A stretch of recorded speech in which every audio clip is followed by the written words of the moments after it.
All right, this is my car, and I drained the oil on it yesterday afternoon, and I saw a little bit of metal in it, a little bit of, not really flake, but that sheen. And I tried to tell myself it was normal, and after I slept on it, I was like, it's not normal. So this is a good time to upgrade to a deep oil pan since I've had one for a while, and I figured I'd do an exploratory.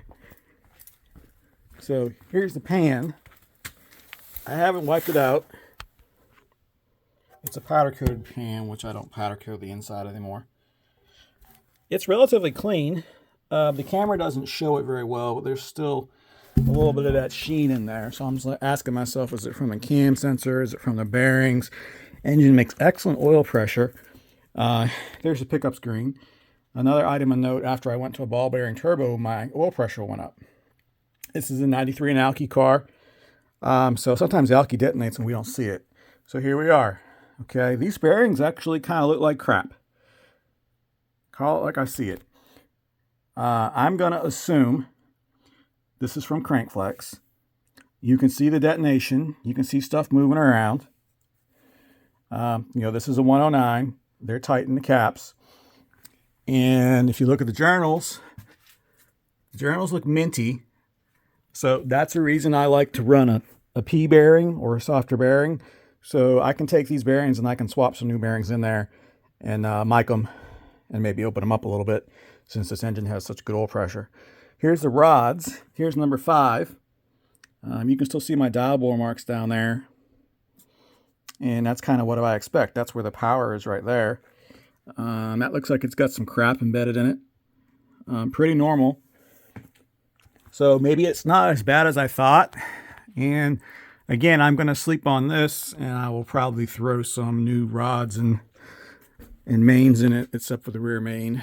I'll probably put some of those old school Michigan 7.7s in it and dig my specs out for where I assembled this engine and see where the clearances are. Maybe open up the rods a little bit. This engine's always ran good, but I will preface this. I've been beating the crap out of it this week. I've been beating it hard. And one of the reasons it's been cool weather, I've been dialing the boost duty table with Bob. Thank you, Bob. I put it on alky on the ECGN. So that's another thing that's been helping me, beat on it. And I'm at the top of my oil change in this car, which is 2,000 miles. So maybe I've gone too far on the oil change. Maybe 2,000 miles is too far, or maybe I should have changed the oil when I started beating on it. It is a 93 in methanol car, so you have methanol getting in the oil. So maybe this is self-inflicted, I don't know. But I think that we're okay. We're going to roll some new bearings in it, except for the rear main. I'm not going to mess with that most likely, and I'm going to put a deep pan on it.